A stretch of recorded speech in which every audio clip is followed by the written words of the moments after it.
We are live. Welcome back, ladies and gentlemen. I am your host, Blake Ruffino. This is Are You Serious Sports. We hope that you guys are making it a good one. We know that we are as well. Massive. I'm talking about absolutely massive show here tonight for you. Ruffino's Rants. Walker Howard, buddy. The grass isn't always greener. Oh, man. The grass isn't always greener. I didn't see that comment, Pooh. I didn't see that comment. But right out the gate, if Pooh Bear's bringing up a comment, you know it must be good. From this old vet on YouTube says, did we pick up someone else today or else special today? Unless you know the AYS deep dark secrets and the moves that we've made today, then no. They see me rolling, they hating, patrolling and trying to catch me riding dirty. Yes, we did. The rumors are true. We did. We might have signed a little NIL deal. We'll see. We'll see. You're welcome. But either way, Ruffino's Rants. As Spencer, what's the kid's name again? Pooh, the kid that went to Ole Miss, the kid from Oklahoma State. Why am I missing his name? Spencer Sanders, in it. Commits to Ole Miss. We'll touch on that. Why does it seem like Walker really left? We'll touch on that. Omar Speights, the inside middle backer from Oregon State, the first team all Pac-12 inside linebacker, commits to LSU. Jacques Doucet officially broke that news here today.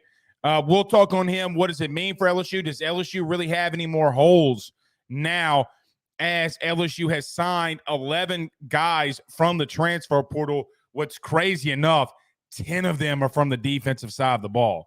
So Brian Kelly not holding any punches on what he thinks this team needs. And I'm going to be honest, guys, this team's a lot more dangerous. This team's dangerous, man. Playoff picture. LSU, I'm telling you, LSU's in this playoff picture. LSU is going to be in this playoff picture. So big day for them. We will have time for tonight, Pooh. Before we get off of here tonight, and I want to get your thoughts on this too, Pooh Bear. Pete Carmichael, John Hendricks, our good buddy over at Sports Illustrated, broke some news today. Was part of breaking some news along with Mike Triplett. Pete Carmichael staying on as the offensive coordinator with the New Orleans Saints. I will tell you, it is one of the I'm kind of to the point where I'm like beyond mad, right? Like part of my Ruffino's Rants wanted to be on teeing off on Pete Carmichael and the Saints organization. We might even do that. But what an absolute dumb move. Like Look, I'm not going to call for Mickey Loomis to be fired in the slightest. I think that his graces, it's going to have to get much worse for me to start ranting that on here. But at the bottom line, you got to fire Pete Carmichael. Like, my dude needs to be at a Baskin Robbins serving all 64 flavors. I don't know if they got 64 flavors, but if they got 32, give them 2 scoops of that thing. The dude needs to be at Baskin Robbins or a really fine establishment like Red Lobster. Pete Carmichael has no business whatsoever being the OC of the New Orleans Saints. We'll touch on that tonight. Wilson Alexander from The Advocate joins us at 6:30. Memphis Spence joins us at 6:45. And if we have time, we'll do some NFL picks and playoffs. Pooh Bear will give you his bets of the week, which I keep forgetting every time. Maybe there's some parlays that we can hit. Pooh, I'm taking the Bengals and the points. Screw it. Here, oh, my bad. You can put it back up. But either way, I'm going to take them. We'll get to that tonight. And as we do on every Tuesday and Thursday, hashtag Ask Blake. If you have any questions, thoughts, concerns, we will get to as many of them as we can. Ryan Williams over the Drake Williams Law Firm. My man's coming to watch the fights over here with me this weekend. He better not back out. I'm going to be roasting him on Twitter. But the UFC fights are on this weekend. It's going to be really fun to watch those. He says it's 31 flavors, bro. I don't know, man. I don't go like, dude. I'm a chip guy. Like I like eating Cheetos, Doritos, Fritos. It's like I'm like you. Pooh, what's the lady's name? I got greens, beans, tomatoes, lamb, ham, raw dog, raw dog.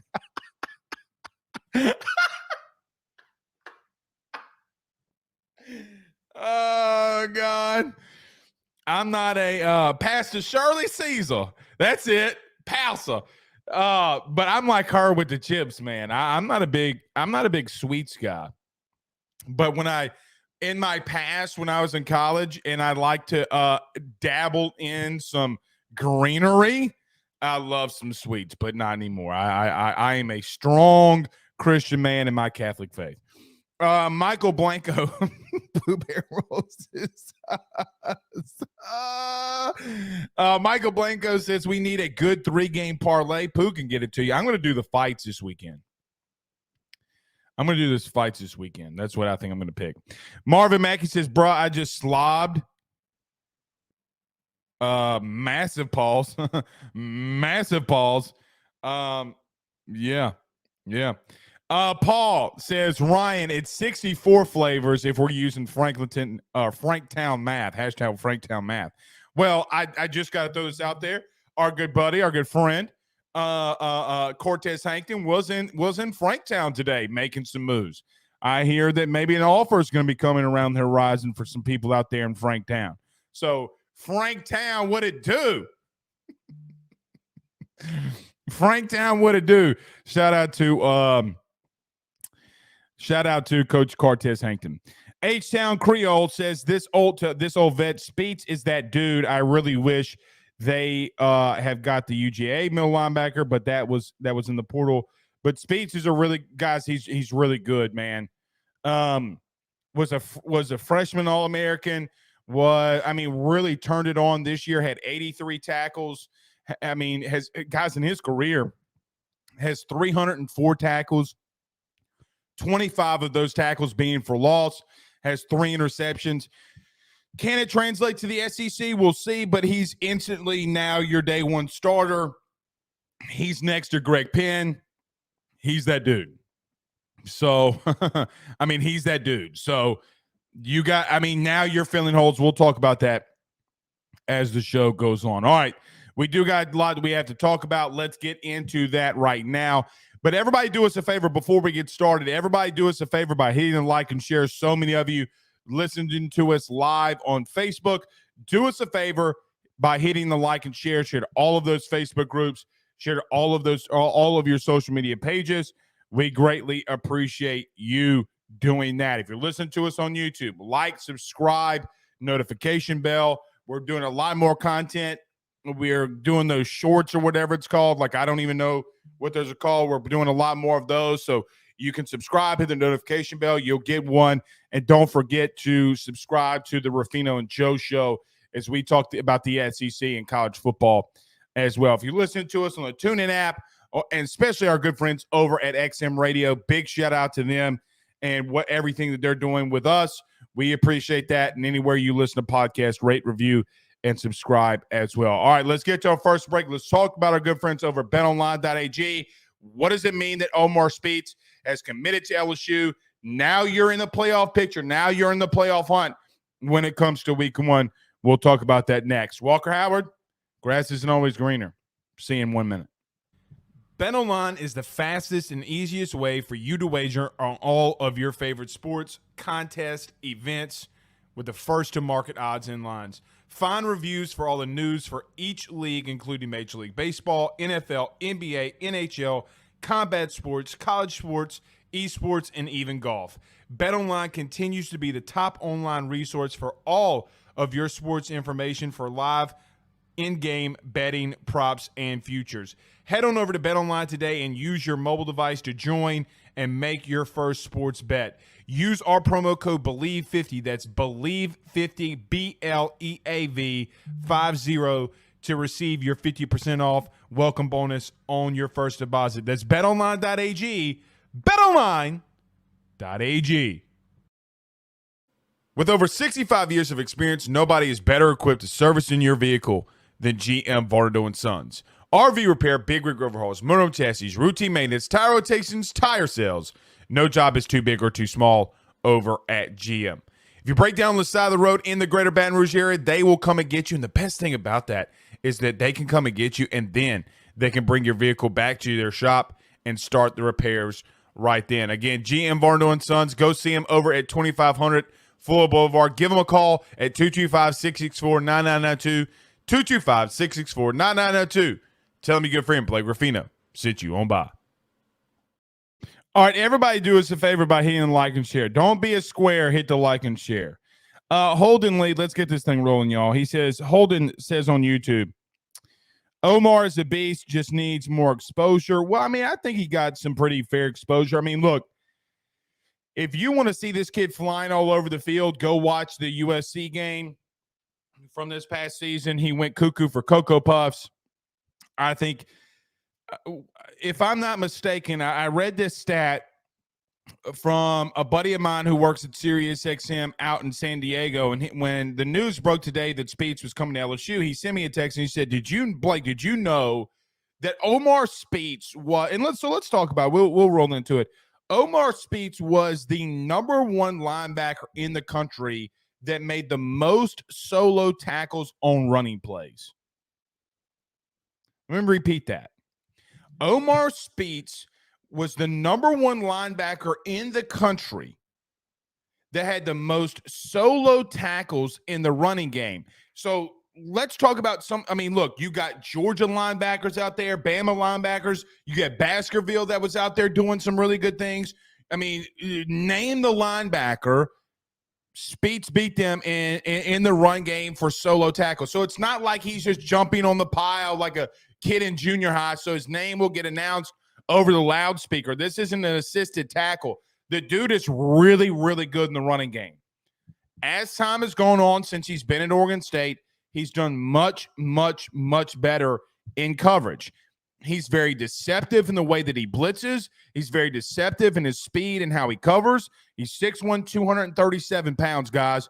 That's what the NFL draft, or that's what the NFL had him listed as. That's what Oregon State had him listed as. Big body guy that can really run. Talking to an NFL scout today, they thought that he was going to come out into the draft.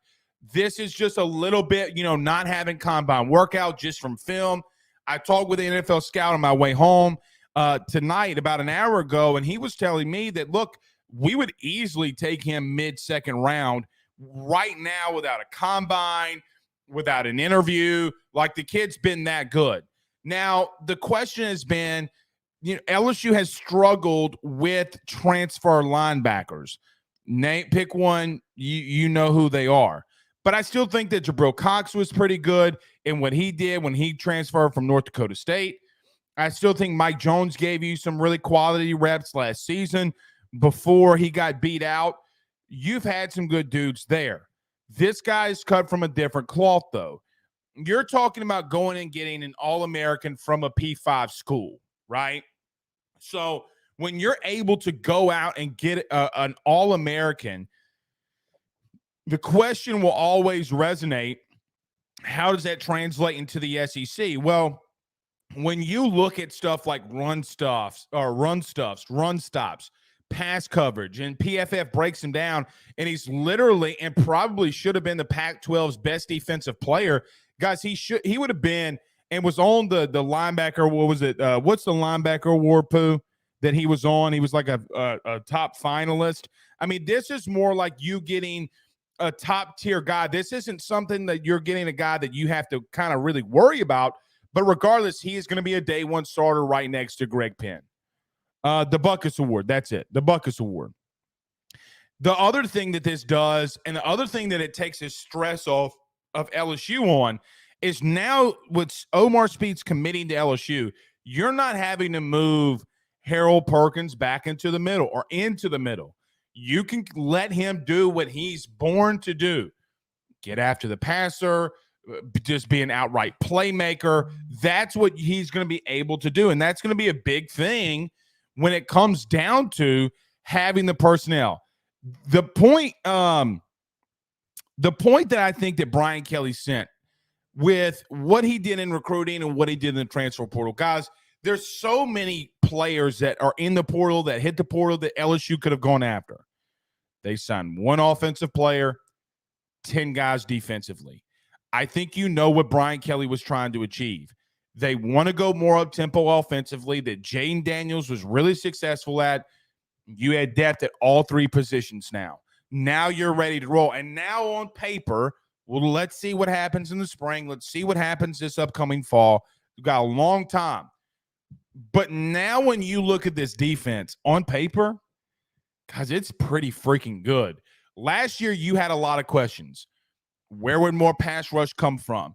Did you have a guy in the interior if one of them went down? Like we talked about this part ad nauseum last year.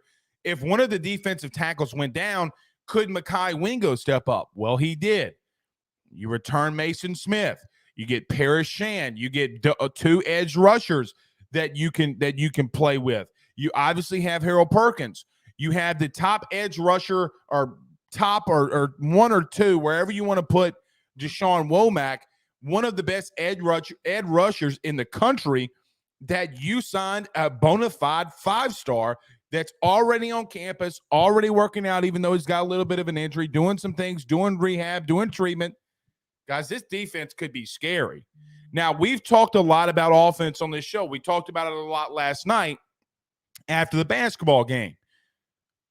I know that you're returning a lot, but, man, you got a lot of talent. You got a lot of talent. Lamar says, no, Blake, we need another linebacker. Pressure, you got 8 scholarships. Now, what you're saying is you need better. You don't need more. Right? Like, there's a difference in needing more versus needing better. He says, in D-line, I feel we're more comfortable. I agree with you there, but you do have a lot of bodies there. You have depth there. Now, do you have quality depth? That part I don't know yet. That part I do not know yet. But in reference to having bodies that you've rotated in and out, guys, you had 3 guys that have started. 3 guys that have started.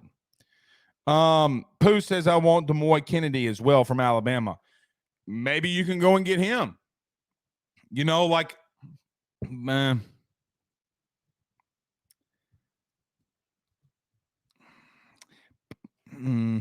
Pooh, I don't think we're getting him. I kind of thought about it. I don't. You're right. I wanted to. I mean, what's funny though? Did you see? Speaking of Demoy Kennedy, did you see he posted all of his visits and said, "If you want," the last sentence he said, he deleted the tweet because he got ripped for it. He goes, "If you want a piece of this magic, call me." He posted all of his visits and said, if you want a piece of this magic.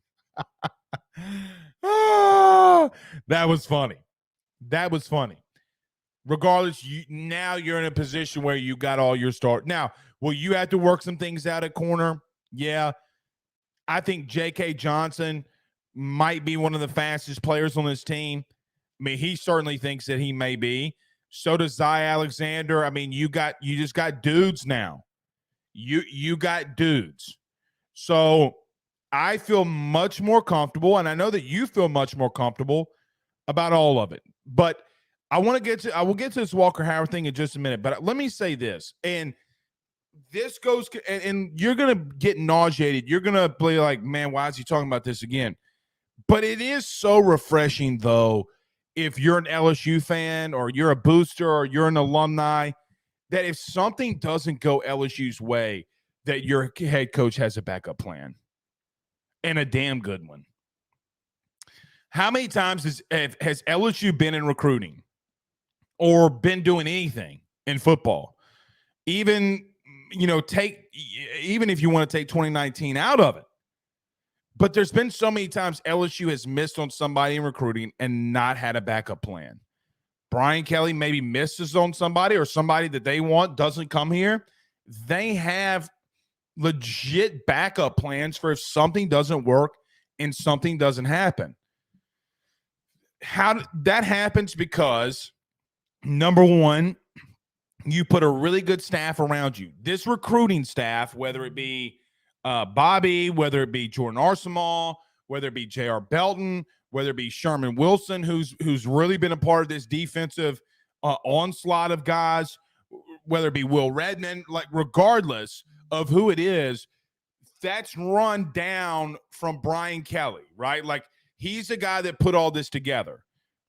The reason that they're able to have a backup plan is because when you meet with him and you have an idea of what's going on, and you're just, that you're not arrogant enough. Let me just say, like Brian Kelly's not arrogant to not enough to not have a backup plan.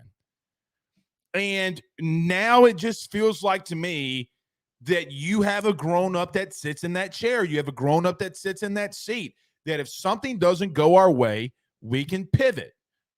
Like in episodes of Friends, we can pivot. That's very commendable, man. Like I sit here and just think to myself, like, that's what you want in a head coach. Now you got all your defensive starters and backups and depth and guys that we're going to have to rotate and play. It's a great problem to have. Great problem to have. Now, I do want to mention this because today it was announced that Spencer Sanders, the 4-year starter at Oklahoma State, committed to Ole Miss. Last night, I had a lot of people kind of getting on to me about this Walker Howard thing, about, well, Blake, he's going to be number 2 guy. Well, look, Jackson Dart is still there. The transfer portal has closed. Now you have 3 quarterbacks that are at Ole Miss. Do you really think that Jackson Dart didn't know that Lane Kiffin and company were recruiting quarterbacks? And where is he going to go? Because the rule states once you transfer, unless he's going to be a grad transfer somewhere or something happens, he would have to transfer and sit out somewhere. Now, how JT Daniels keeps getting away with it, that I don't really know. Maybe he can, take something out of that playbook. I don't know. Bottom line, Walker Howard went from a situation at LSU behind Jane Daniels, behind Garrett Nussmeier, and you can say whatever you want to go to a situation to where he's going to be behind Spencer Sanders and behind Jackson Dart. Guys, it's the same situation.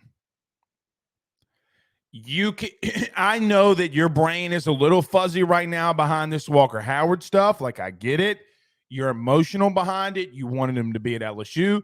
But let's call it what it is. Did you think that Walker Howard didn't ask about Spencer Sanders? Do you think Jamie didn't ask about Spencer Sanders? I mean, it's been publicized. It's been talked about so publicly that Spencer Sanders was going down to Ole Miss or he was going to Auburn. And today, he a 4-year starter at a P5 program, 1 snap away from being a Big 12 conference winning quarterback. You got dual quarterbacks that have committed to your team. You have the incumbent starter returning. I think the kid just didn't want to be here. Because if you wanted to be here, you wouldn't have gone to a program that's putting you in almost the same exact position. I know you're emotional behind it right now, but you can tell, like, anybody can tell me whatever they want. Like, I could hear it straight from the horse's mouth. But sometimes these actions speak louder than words. So you can blame Joe Sloan. You can blame Brian Kelly. Here's the guy that y'all blamed the most and you hadn't even apologized for. You can blame Jane Daniels, and another guy who it really kind of came down to, who doesn't deserve any blame because all he's doing out is coming out here and competing, is Garrett Nussmeier. You put blame on him. The only blame to go around here would be Walker Howard. Guy's the rival. The grass is not always going to be greener on the other side, bud. It's just not. Most of you in here right now.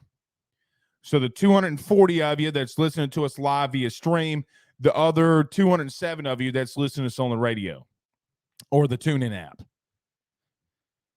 The bottom line is this.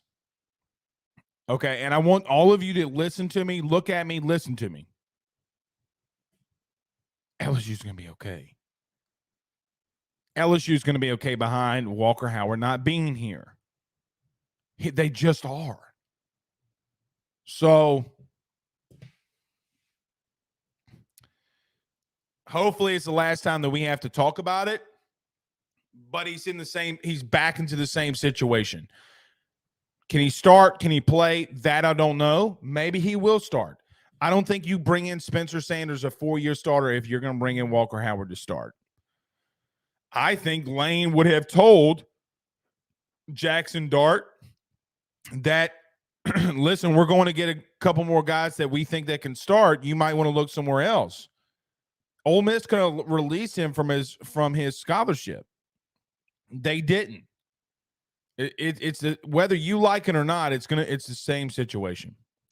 All right, a couple comments before we get to Wilson Alexander. We got 1 minute, and then we'll get to him. Dwayne Joseph says, y'all find out Jaden is not as good as y'all think. I prefer Nuss. Well, that's good for you, but it doesn't change the topic that what we have and what we're discussing, Spencer Sanders, and that'll be the first question I ask Wilson out of this break.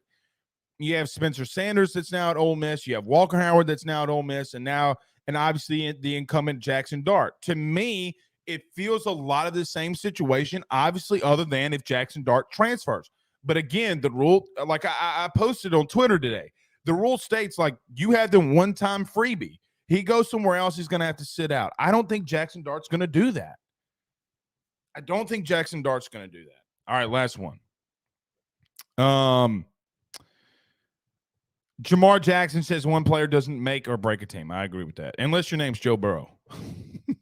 I've seen Joe Burrow walk on water. I've seen it.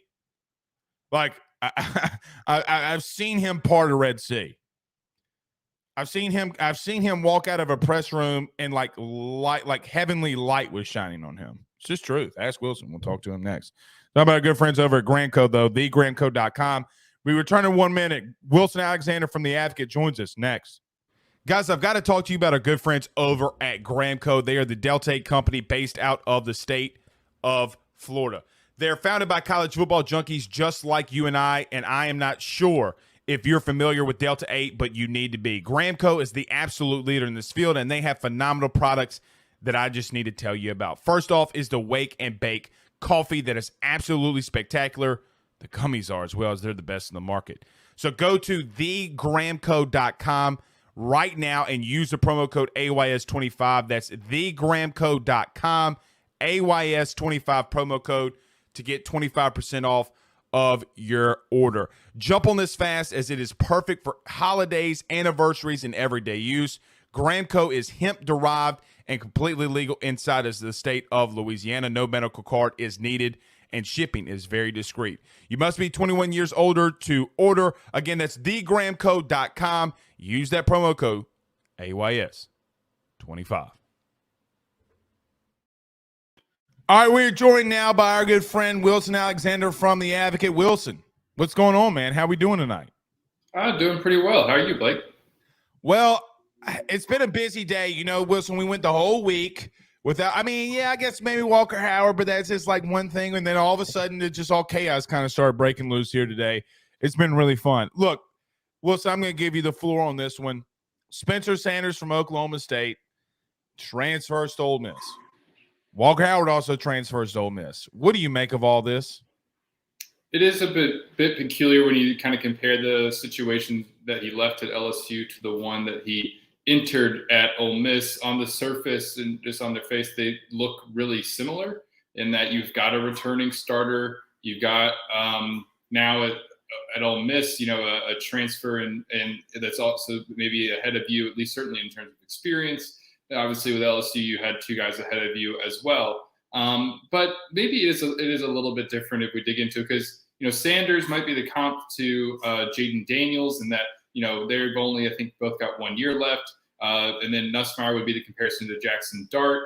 And then Walker would be behind them, you would think. But, Walker might have more of an opportunity to end up competing, earlier in his career at Ole Miss than maybe he would have at LSU, especially if Garrett Nussmeier stays for a couple more years and he didn't think he'd be able to pass him over, then, it ends up being a better situation for him to get on the field early at Ole Miss, perhaps. But when you saw this morning, you thought, well, it's certainly going to be quite the quarterback competition there at Ole Miss. It'll be interesting to see who ends up actually being at quarterback there when LSU plays them, this fall, because like you mentioned, maybe Jackson Dart leaves, although that gets complicated transferring for a second time. And so we'll see how it shakes out. I don't have really strong opinions about it. I guess the only question other that I would ask you is, then why do you think he made the decision? Like, I guess when you go into a decision that it's kind of in a lot of similarities, I guess, look, I know that you know things and you've heard things. So have I. And they're not lining up to the actual actions of what's playing out in reality.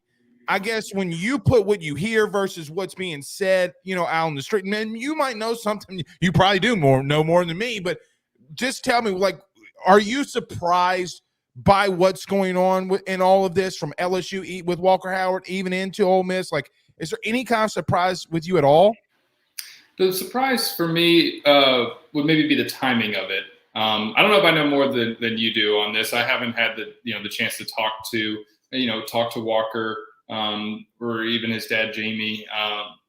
And so we haven't heard directly from either of them on sort of what the reasoning was behind this. The timing was maybe a little bit thing that was surprising because, of course, we've talked all off season. Everybody has about LSU football, like somebody leaving once Jaden came back. Would it be Nussmeier? Would it be Walker? And I think it was maybe a surprise for certainly some on the LSU staff that Walker left, and left when he did.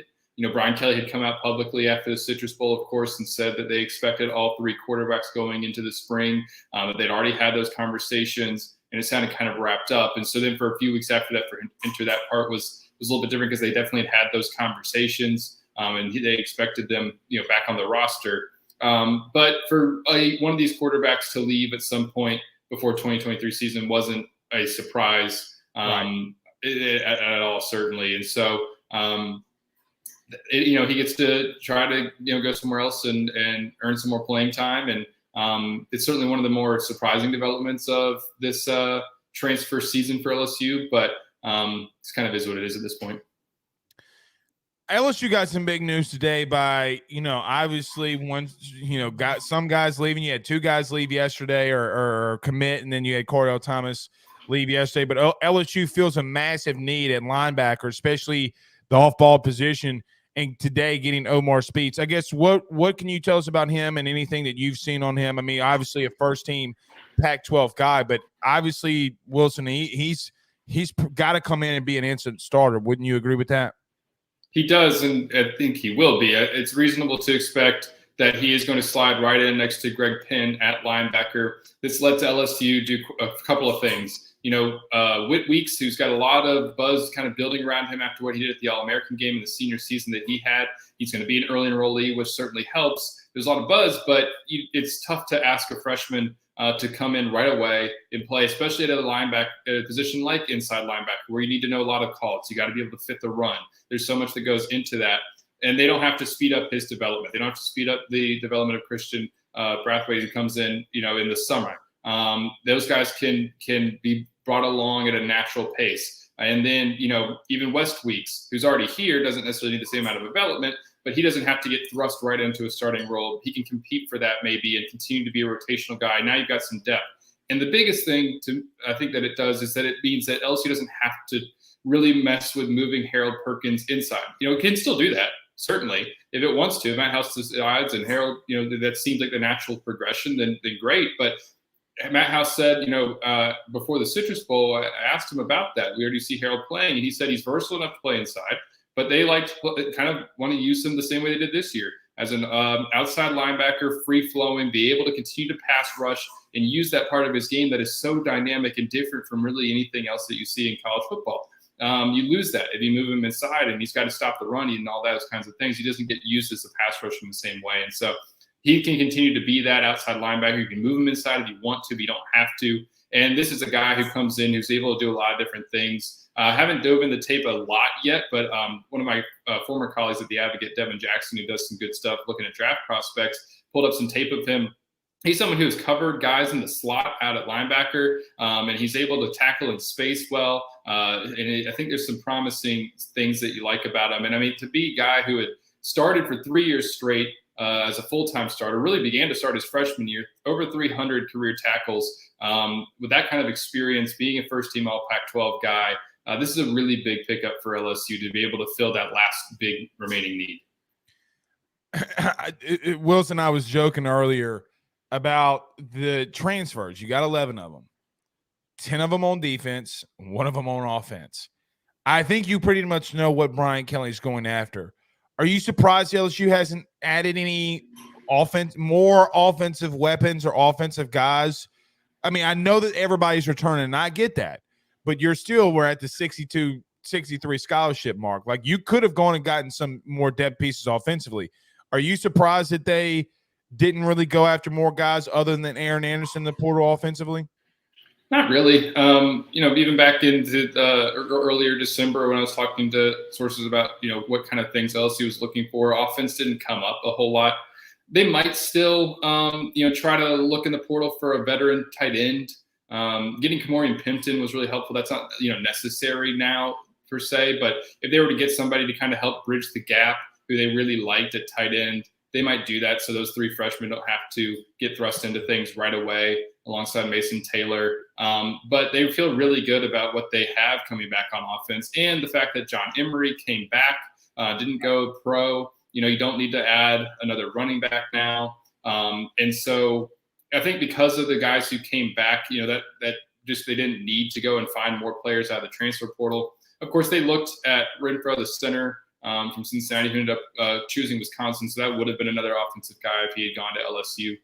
But it's just not as – you have so much returning production on the offensive side and guys coming in behind them that they really, really like as freshmen, which is really philosophically what they want to do.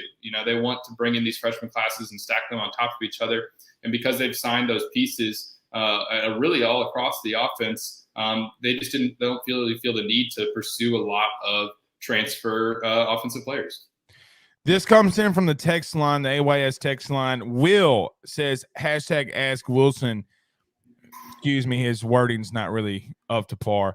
He says, Wilson, when Ed Orgeron, in his last couple of seasons, Ed Orgeron was rotating in offense and defensive coordinators.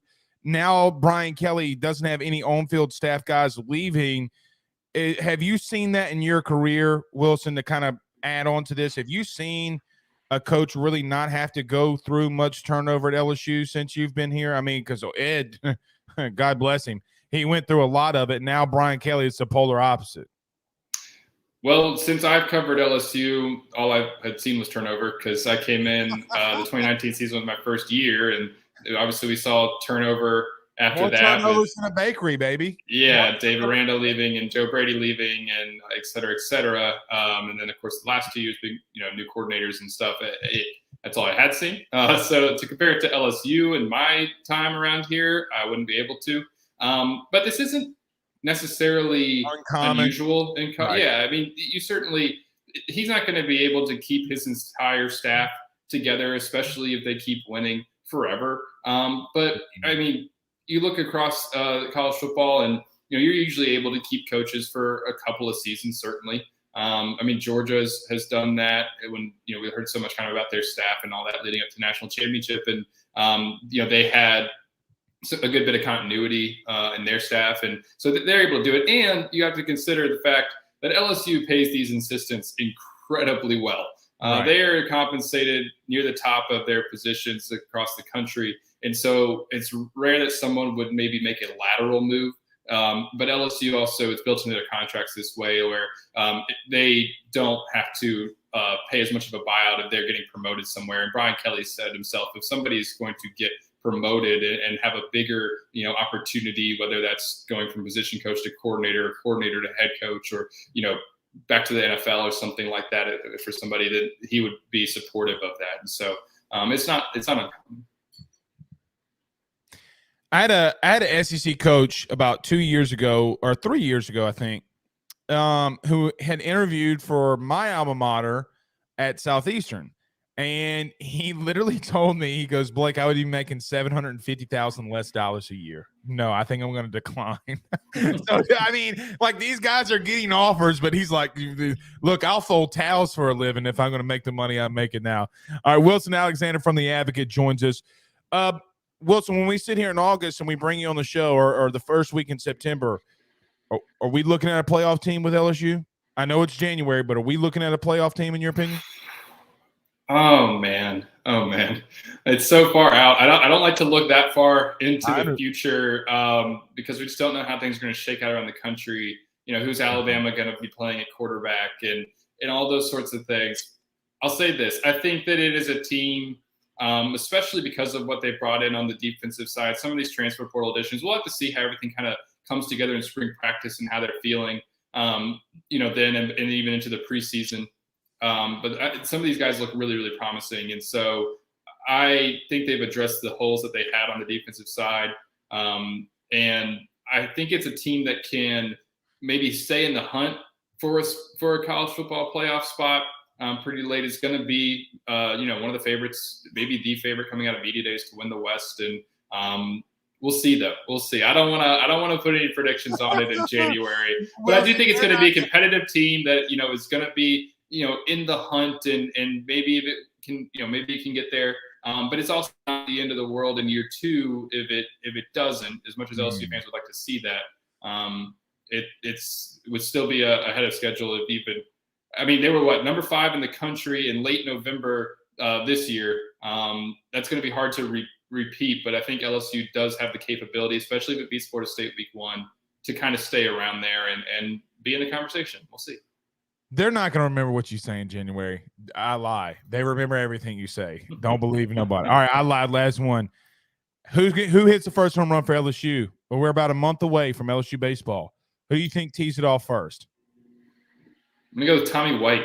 Oh, man. I'm with you. I said the same thing. I was like, hey, if Dylan Cruz hits before him, if whoever's 3, okay, sign me up. You know, like flip-flop. I'm with you. Okay. Yeah, he's got some. I've heard he's got, you know, power to all fields. Someone on the team told me that he's, you know, he think that he's sort of he's like second late on a fastball and he still rockets it out to right center. He's got so much power. First one, I'll say him. Yeah. That Miami game when he had the trio and all of them went to right. He went oppo on 3 home runs. That's insane, man. Yeah. Kid's just special. All right, Wilson Alexander from The Advocate. Wilson, thank you so much, buddy, for joining us. We'll have you on again very soon. All right, Blake, thanks for having me. Have a great rest of your night. You too, man. All right, that's Wilson Alexander, always fantastic in everything that he does. Now, can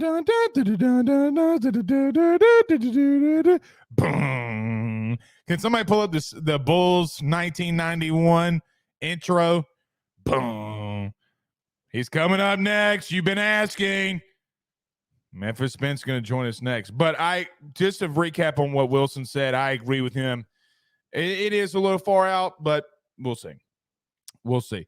Let's talk, though, very quickly about our good friends over at Synergy Resources. Synergy Resources LLC. You can go find everything that they do over at synergyresllc.net. You need pipes, hoses, fittings. They're like Pastor Shirley that Pooh Bear talked about earlier. They got it all. Greens, beans, tomatoes, all of it. They got it all. But go talk to our good friend Tully over at Synergy Resources. Synergy Resources or synergyresllc.net. All right.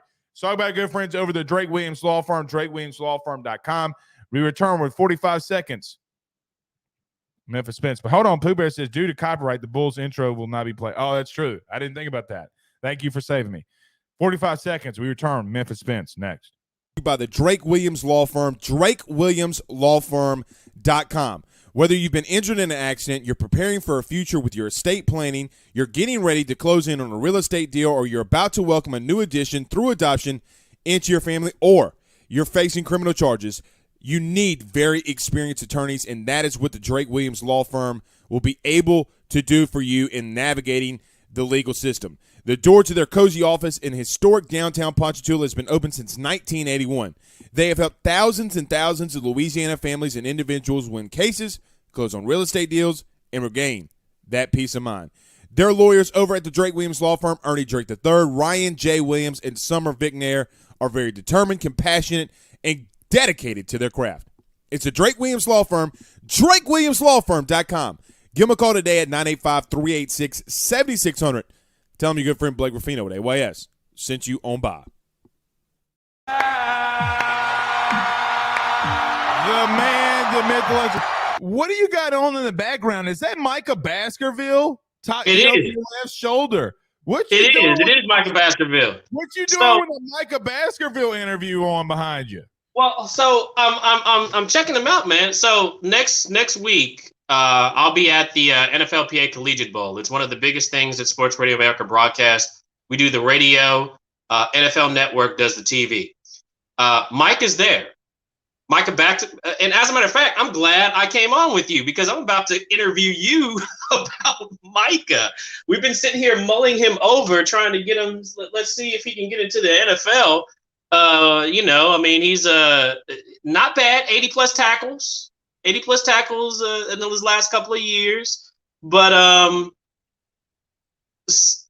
some suspect reading of offense, no doubt. So, oh man, I was wondering how long it was going to take you. That's why I didn't say anything. I was looking at him. I was like,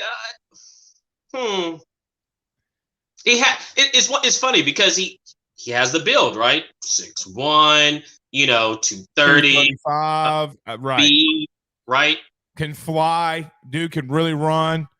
Exactly. He has the speed. He can get there if he knows where to go. It seemed as if there were a lot of times where he wasn't identifying the play very well. But seriously, Blake, what did you see? What did you see from him these last few years?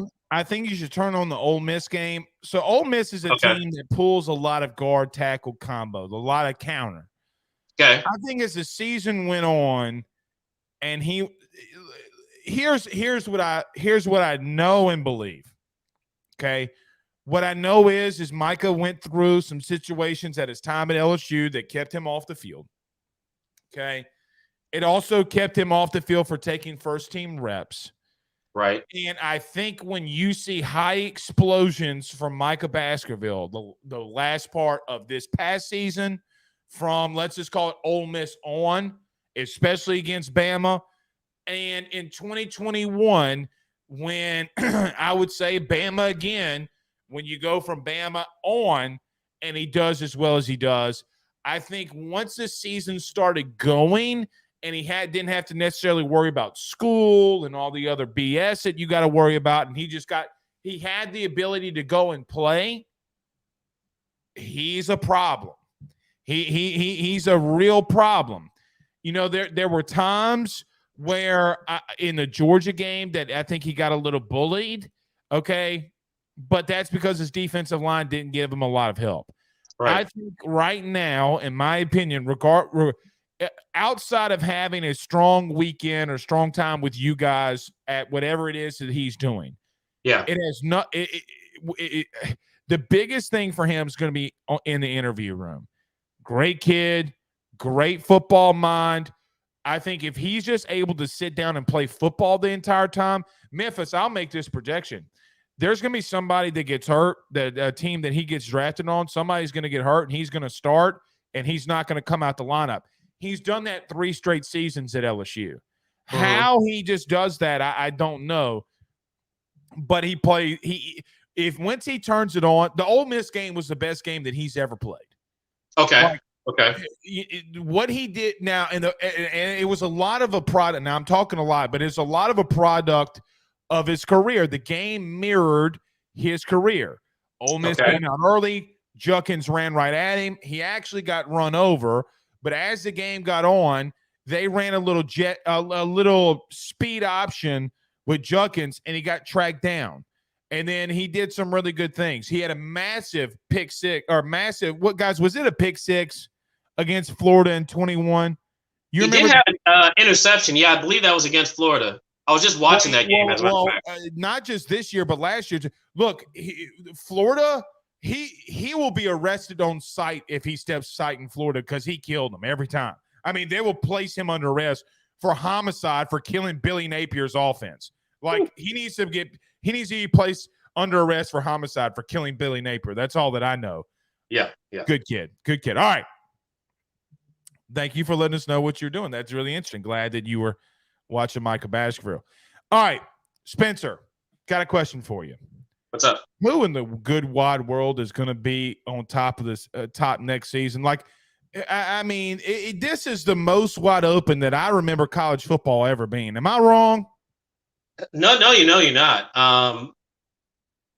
Right now, it's basically musical chairs in the transfer portal. And when all the music stops, we can pretty much evaluate what's going to happen. I know Colorado's getting a lot of people through the transfer portal, but they're losing a lot as well. They're not going to be. I'd be surprised if Colorado starts off top 10. Hold on now. Say that again. Just so I'm hearing. I'd be surprised if Colorado starts off top 10 in the rankings next year. Well, as you say that, there's some breaking news. Okay. The former number 1 overall prospect in the country who got demoted because he wasn't going to Miami, Carmichael McClain, just committed to Colorado. Oh, wait. Deion did it again. Deion just pulled it off again. He literally in back-to-back classes went and got the number 1 corner in the country and got him committed. So if you hadn't heard, well, this is our breaking news. Maybe they will crack the top 10 then. See, so the thing about, man, Colorado's going to be one of those potential teams. All these guys. I said this the other night. See if you agree with this. Okay. Pooh Bear, my producer, got on to me. I think they're in the top 25, brother. I think they start week 1, like regardless of where you're going to put them, because Spencer, they're adding too much in the portal. Like even they're in the top 25. Even if they lose every game, the stuff that they're doing, now it's going to be 22 guys, and now you got bro. If Carmichael McClain starts at one corner and Travis Hunter starts at the other one, right, that's going to be that's legit. And so yeah, they'll probably end up in the top 25. Where I can't tell you. If I were ranking them today, just based on what I know and based on that information, I'd give them a bump, but I'd still put them at like 20, 19, 20. Gonna need to see a lot more from them. Look, Utah is very solid. USC, if Washington, they go 8-4, Memphis, he deserves Coach of the Year recognition.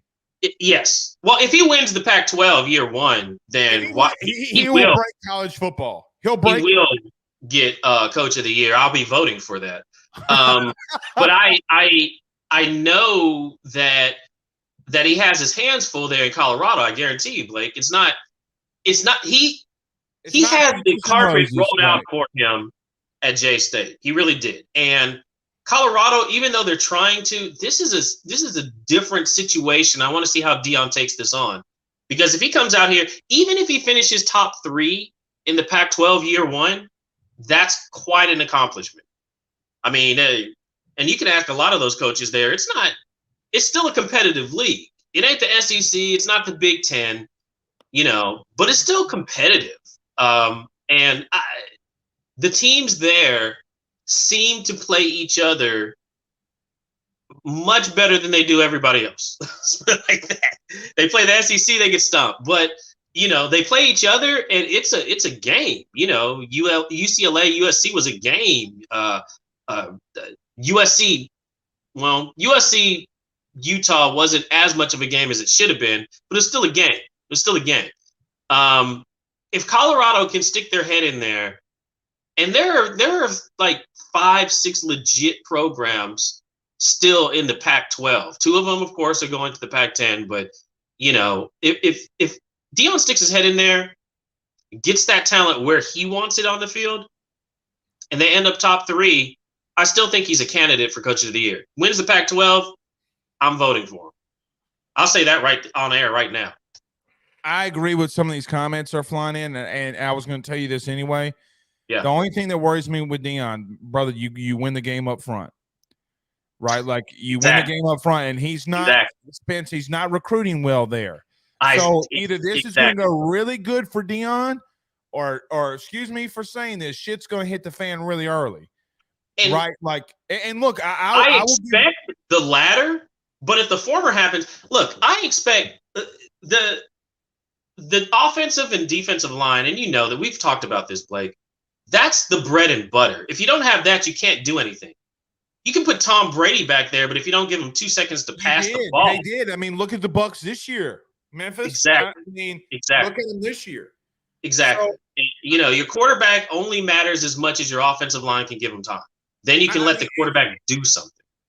So, and I preach this. I go around preaching this, like, hey, what about the line? You know, because people forget about they're the unsung heroes in all of these championships. But every championship you see like 4 or 5 offensive and defensive linemen go to the league. Why? Because those are the dudes getting the job done in the trenches. Jaden Rashada is also taking a visit to Colorado. Well. So, that's a talent. Well, so here's another thing. You mean to tell me all of a sudden Jaden Rashada is taking a visit? Now he wanted out of his LOI?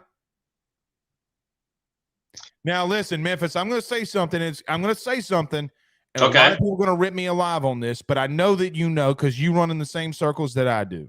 Yeah. You know and I know Florida gave him that money. You know and I know that the deal was done and the money was there. And I hate to say this, but it's going to come out anyway. Excuse me for saying this, and I'm going to bleep me. Deion is okay. He just is. So if they get Rashada, just throwing that out there. Now, here's going to be ultimate thing with Deion. Then we can move on from him if we want to. Yeah, he's going to take a top 5 corner or a top overall corner from Florida State. Right. He just did it in Miami. And he's about to take a quarterback from Florida. Yeah. If he's killing it in Florida, brother. And he will continue. Honestly, that's the reason why about a third of the boosters, honestly, wanted him coaching Florida State. And there's a good contingent of them here that still do. And, you know, I understand why.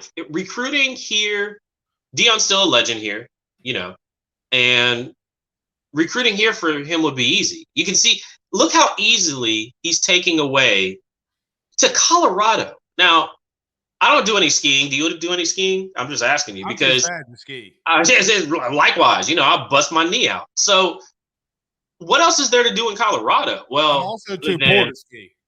There is something to do in Colorado that I don't do anymore. But you know, there's outside of that. Shout out to dgrandco.com. Use your promo code AYS25. Outside of that, though, there's not that much to do in Colorado. You're taking these guys from the warmth and, you know, the beaches and everything else to go to Colorado to play football. You're a dog doing that. There are very few people. And that's honestly what you've seen with some of these older traditional programs. Colorado used to be a really good program. Slash came from there, played on the Steelers for a while. I mean, it used to be a traditionally good program, but you know, it's hard to recruit there now because all these other cities and all the South has really come along in the past 20, 25 years. Right. And now, why wouldn't you play in the SEC if you could? Why wouldn't you play, you know, in the lower states in the ACC if you could? Because that's kind of where you want to be. Get into Colorado or some of those northern states. It's still a call. If you're not Michigan, if you're not Ohio State, it's kind of hard. Nebraska's finding out it's kind of hard to start, you know, recruit, even though you have all of the pomp and circumstance behind you, all the tradition. Still hard to recruit these days up north. College. I want to transition here. College football is very chalky. Okay? It is. Very chalky. It always has been, always will be. That's why Mhm. Georgia beats TCU 65-7. I said it in the pregame. I said in the postgame. It's always why they're going to do it. Right. But I will ask you this, Memphis, as a guy that watches a lot of SEC football. Who's going to win the – I mean, it is pretty wide open. You know, like you – in the beginning of the season, you knew Georgia was going to be really damn good. Okay? You knew Alabama had the potential to be really good with Bryce Young. Yeah. You knew Brian Kelly was coming into town, but you didn't know what he had. They wound up winning the West. Which was a surprise, even though I had on my depth chart, I know it was a little bit higher than everybody else last year, but I kind of had LSU at 4. I was really in the West, you mean? 4 in the West or 4 overall? 4 overall. Well, that's where they ended up. And you know, he ended up winning the West, and I was just like, that's amazing. I thought that it was pretty much Georgia. Tennessee came out of nowhere for me. I thought it was Georgia, Alabama, Texas A&M, and then LSU. If I was ranking them, and then right behind them, I had Kentucky and Tennessee. But Ole Miss did a little bit more than I thought they would. Mississippi State didn't do bad. The thing that surprised me the most all year long was Alabama. After winning a Heisman, you usually don't have that bad of a year the next year. Right. Bryce struggled, brother. Look, everybody talks about he struggled. I mean, he struggled, right? Am I the only one that's willing to say that he actually struggled? Memphis, he struggled. Pro Football Focus did this analytical stats. They do it at the end of every year for every draft quarterback in the top 3 rounds. Did you know when the score take the Texas game out of it, games that came down to 1 score or 2? Did you know that Bryce Young only completed 52%? Had 52% completion percentage. He had over 275 throws, and that happened. He did not play well. Now, here. See, let me tell you something, Memphis. This is why I think, is Bama going to be really good? Yes, I think they'll still be really good. Mm-hmm. Name who they're going to throw the ball to. They're still going to be the youngest offensive line. Memphis, here's the crazy thing. They might have the youngest offensive line in the West. And now you're trying to tell me with Ty Simpson and Jalen Milroe that you're going to fix it. Now, do I think Ty Simpson is a dude? Yes. Yeah. Do I think that Milroe's a dude? Also, yes. Mm-hmm. But you get to a situation where I start looking at this depth chart and start like Memphis. I start saying, like I said this to myself this morning or today. I was like, if this was any other team in the country, and you had this least amount of experience on a team, what would you say about Bama? What you would say is you don't really know what they're going to be offensively. If I take Bama and that stellar Hall of Fame coaching staff away, and let's say I take those same players and put them in USC, I would say that they're an injury away from 4-loss season. And, you know, it's hard to coach up those next guys. Of course, Alabama is one of the best at doing it. But if you put that same skill set, that same roster with good coaches, but maybe don't have the staff behind them to coach up, especially those position staff coaches, you're a starter away from destruction, really, you know. And that's you see that a lot sometimes. Some of that happened with Texas A&M this year. Some of it was abysmal coaching, but Alabama, if there's any team that I think next man up actually work, Alabama and Ohio State in terms of next man up, they year after year after year, they make themselves relevant. They fight through injuries or whatnot. But I hear what you're saying, Blake. Team's young. Very Young, vulnerable. They may not win the West again. When was the last time that Alabama didn't win the West 2 years in a row? It's never happened under Saban. They've never gone longer than 2 years, if I'm not mistaken. Guys, can y'all look that up right quick? Maybe in the early years when Les was still running toss, dive, sweeps, and shit like that. Maybe then. But it hasn't. Here we go. 2010, 2011. There you go. So 10 years ago. 11 years ago. So there you go. Things happen in cycles, and this might be another cycle. The way things are shaping up, next year's going to be one of Alabama's hardest years to win the West. It's not. There's no cakewalk. Jimbo's on the hot seat. He's going to have to perform. He needs another win over Alabama. He needs something. He needs something. Brian Kelly, he's not. That was not a fluke. Right. Brian Kelly will beat Saban again, whether it's next year or the year after. That's going to be a battle. That's a chess match every year. Brian Kelly and Saban, that will be a chess match. I promise you. All right, every Memphis, year. Be all right, last two for you. Bobby Petrino goes to A&M. Riley goes to Clemson. Briles goes to TCU. I guess very quickly, rate those for us. How do you see those coordinator hires happening? Like, how do you think? I'm surprised about the Briles to TCU thing. I really am. Knowing what happened there. It sounds like a PR nightmare. Didn't think that's something that Sonny Dykes would do, but here we are. He's going to have the best opportunity, though, out of all of them to really add on to what TCU was. TCU probably the recruiting at TCU is probably like 10 times what it was just 3 years ago. Mm-hmm. He's going to have some guys coming in there. He's going to be able to work with some guys.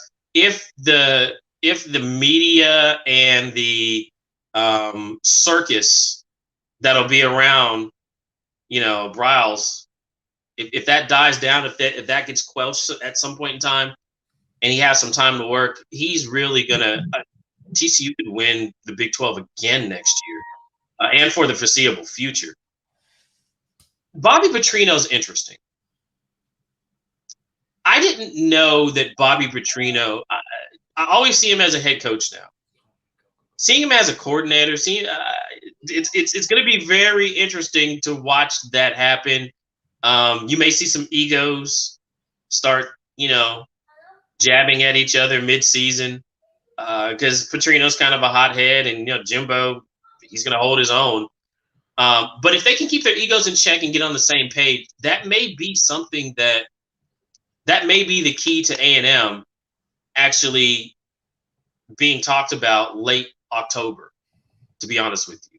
If you turn it around and A&M only has one loss, late October, it's probably because of that guy. Because if nothing else, that guy can run an offense. If nothing else, that guy can run an offense. No, and I agree with that. I don't think he's as bad as everybody says he is. Is he a jerk? There's a lot of bad things about him, but calling offenses aren't one of them. Game plans aren't one of them. Correct. I agree. So I'll say that. And then Riley, you very quickly, Riley to Clemson. Surprised Dabo actually made that move? I am, and that's if there's a question mark in this conversation, is that. Because I don't know what Riley's going to do there in Dabo's system. I honestly don't see that being successful, but I want to reserve judgment on that until I actually start, getting some information in from some of these practices. Let me look at the spring game.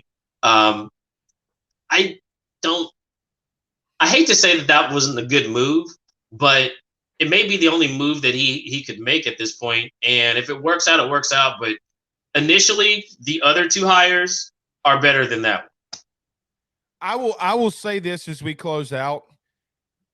Good, stubborn coaches don't make moves. Elite ones, like Dabo, like Saban, like Kirby, go out there and make changes when they know that they're in the wrong. Dabo knows that his offense was having issues. Garrett Riley was one of the best offensive coordinators in the country that he could probably go and get. So I do commend him for that. Memphis, we're over a little bit of time, but let everybody know where they can catch all of your stuff, especially we were talking about Micah Baskerville and everything you guys are doing there. Well, next week, I'm going to pull you on my show next week. I'll be in LA next week at the Rose Bowl doing my show Tuesday and Thursday of next week, live from the Rose Bowl. The NFLPA Collegiate Bowl is going to be next Saturday. We'll have your man Baskerville. You'll have Dre Jenkins is going to be there. The most clutch player. I don't even have to look at the roster. The most clutch player in LSU's history. Your man is clutch. The man's clutch. It's serious clutch.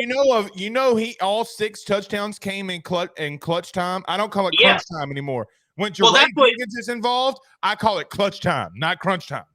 Dane Vandernat's the director of scouting there for the NFLPA Collegiate Bowl. We chop it up a lot of times. I'll bring him on my show sometimes. We've been talking about him all season. I was like, he keeps making clutch plays. He's not one of the top 50 in receiving, but he keeps making clutch plays. I was looking at this. I was like, he has 6 touchdowns. Led the team. 27 receptions. 6 of them were touchdowns. The year before, 34 receptions. 6 of them were touchdowns. That means something to me. That means that there were a couple of different quarterbacks that trusted him in clutch situations, and he came through for him, and that's why he has those touchdowns. It's going to be fun to watch. I'll be tuning in. All right, Memphis, we'll talk to you very soon, my friend. Thank you so much. Take care, my man. All right, that's Memphis Spence, the GOAT. The best, man. The GOAT. Literally. All right. Zach, get me out of here. We'll see you guys Saturday. Peace out, Girl Scouts.